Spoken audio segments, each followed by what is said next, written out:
हमने पढ़ लिया था कि गफूर है उसको उठा करके ले गए थे जमींदार जो शिबू बाबू था, उसके जो नौकर थे वो उठा करके ले गए थे और उसकी अच्छी खासी पिटाई कर दी गई थी।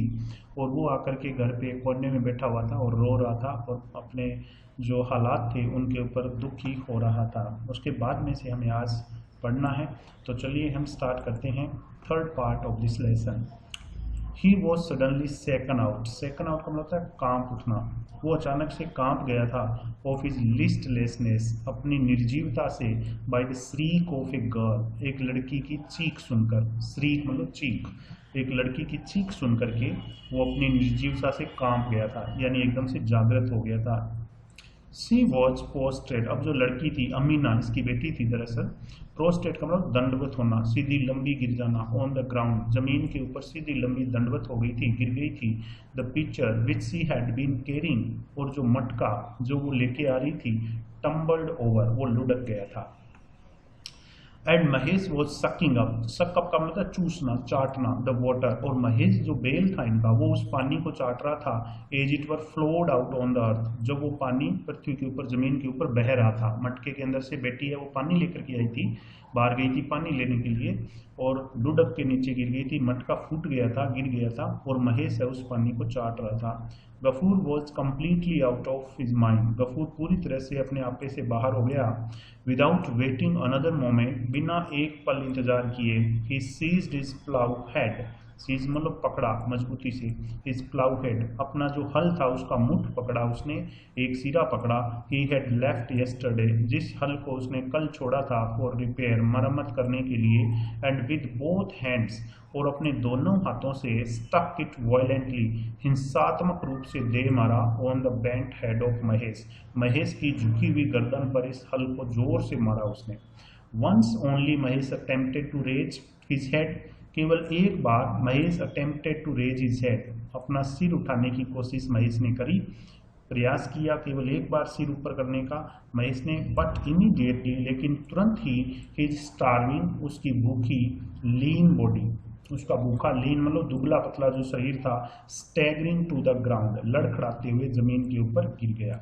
यानी जोरदार प्रहार किया था महेश के गर्दन के ऊपर गफूर के द्वारा, और एक बार प्रयास किया महेश ने अपने सिर ऊपर उठाने का, लेकिन उसका पूरा जो भूखा शरीर था, दुबला पतला शरीर था, वो लड़खड़ाते हुए जमीन पे गिर गया। A few drops of blood, खून की कुछ बूंदे, roll down from his ears, उसके कानों से बहने लगी। His whole body shook once or twice, उसका पूरा शरीर एक दो बार कांपा। And then stretching the fore and hind legs, और फिर स्ट्रेचिंग, फैलाते हुए, the fore and hind legs, अपनी अगली और पिछली टांगों को, as far as they would reach, जितनी दूर वे जा सकती थी उतनी दूर अपनी टांगों को फैलाते हुए बेल है वो नीचे जमीन पे गिर गया था। महेश फेल डेड, महेश मर चुका था। What have you done, father? पिताजी आपने ये क्या किया? Our महेश is dead, हमारा महेश मर गया है। Amina burst out weeping, Amina है वो फूट फूट कर रोने लगी, जोर जोर से रोने लगी कि हमारा महेश है वो मर गया है, आपने इसको मार दिया है। गफूर did not move, अब गफूर ना तो हिला, नोर आंसर हर, ना ही अपनी बेटी का जवाब दिया सवाल का। ही रिमेन्ड स्टेरिंग, वो केवल घूरता रहा, विदाउट ब्लिंकिंग, बिना आंखें टिमटिमाए, at a pair of motionless beady black eyes. अब गफूर को भी दुख था इस बात का। ही रिमेन्ड स्टेरिंग, वो केवल घूरता रहा, विदाउट ब्लिंकिंग, बिना आंखें चमकाए, एट ए पेयर ऑफ, किसको घूर रहा था वो? A pair of motionless beady black eyes. Motionless मतलब स्थिर, बीडी माला के मनकों की तरह, ब्लैक आइज काली आंखें, जो दो काली आंखों का जोड़ा था। बेल जो था महेश, उसकी आंखों का, मोशनलेस थी, वो स्थिर थी क्योंकि उसकी मौत हो चुकी थी, तो उन आंखों को वो घूरता रहा केवल। बिफोर 2 आवर्स वर आउट, 2 घंटे समाप्त होने से पहले ही, द टेनर्स, टेनर्स का मतलब क्या होता है? टेनर्स कहते हैं चर्म शोधक जो होते हैं उनको, जो जानवरों की चमड़ी जो होती है उसकी जो खाल होती है उसको निकालते हैं, उनको बोलते हैं। तो बिफोर 2 आवर्स वर आउट, 2 घंटे होने से पहले ही, the tanners living at the end of the village, जो गांव के किनारे पर रहते थे, केम क्राउडिंग इन, वो आए, एंड कैरीड ऑफ महेश, और महेश को लेकर चले गए, ऑन ए बाम्बू पोल, एक बांस के पोल पर लटकाकर। सडरिंग, कांपते हुए, at the site of the signing knife, site मतलब दृश्य, साइनिंग नाइफ चमचमाते हुए चाकुओं को बोलते हैं। चमचमाते हुए चाकुओं का दृश्य देखकर कांपते हुए, इन देयर हैंड्स, उनके हाथों में, यानी जो टेनर्स थे, जो चरम शोधक थे, जो महेश को बॉडी को लेके गए थे, उनके हाथों के अंदर चमचमाते हुए चाकू थे। तो उनके दृश्य चाकू को देख करके कांपते हुए Gafur closed his eyes, Gafur ने अपनी आंखों को बंद कर लिया, बट डिड नॉट स्पीक, लेकिन वो कुछ भी नहीं बोला। यानी उसको पता चल गया था कि अब, हालांकि मर गया था वो बेल, फिर भी उसको दुख था कि अब इसको काटा जाएगा चाकू से।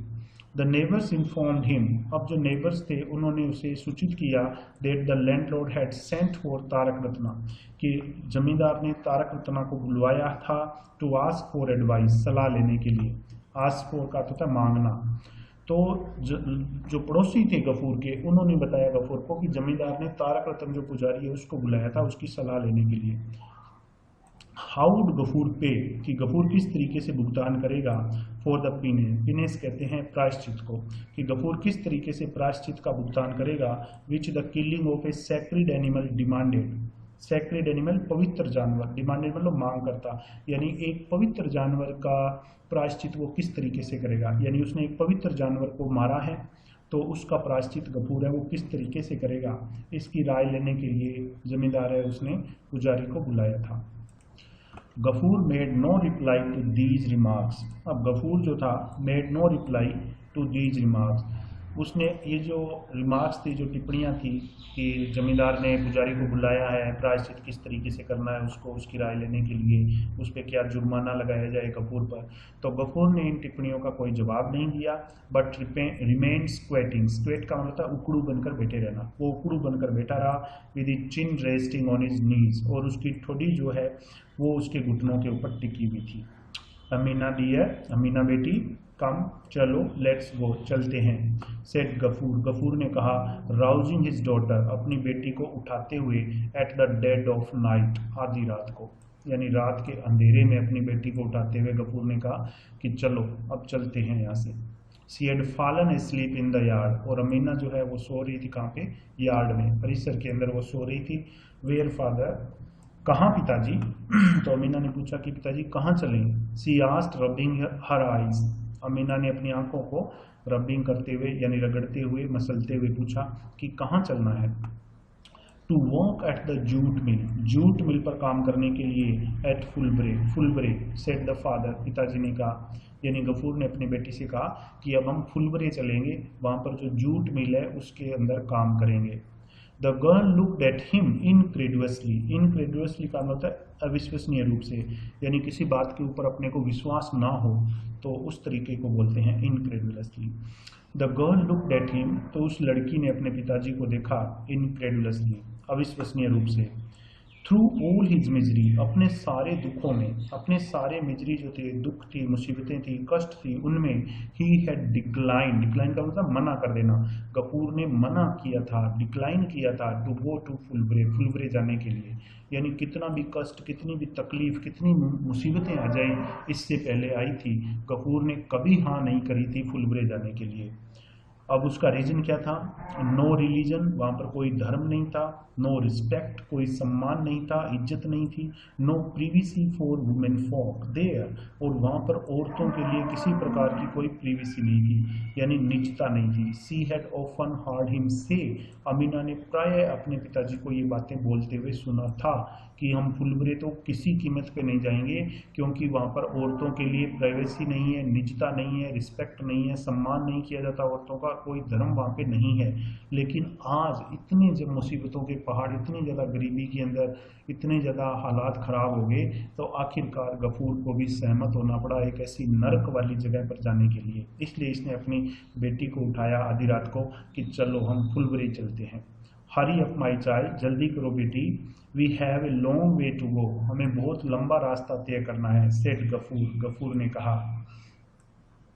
उसके बाद में आगे देखिए, Amina was going to collect the drink, अब जो अमीना थी going to collect the drink bowl, bowl कहते हैं कटोरे को, तो अमीना है वो जो पानी पीने का जो बर्तन था उसको लेने के लिए गई, and her father's brass plate, और अपने पिताजी की जो पीतल की प्लेट थी जिसको गिरवी रख करके ये एक रुपया लेके आता था बंसी की दुकान से, कई बार लेके आया था, तो उस ब्रास प्लेट को लेने के लिए गई, और ड्रिंक बॉल जो था पानी पीने का जो बर्तन था उसको लेने के लिए अमीना है वो गई। Leave them alone darling, leave them alone, उन्हें रहने दो यहीं पर, डार्लिंग यानी बिटिया, डार्लिंग का मतलब यहाँ पे बिटिया, कि बिटिया इनको यहीं पर रहने दो।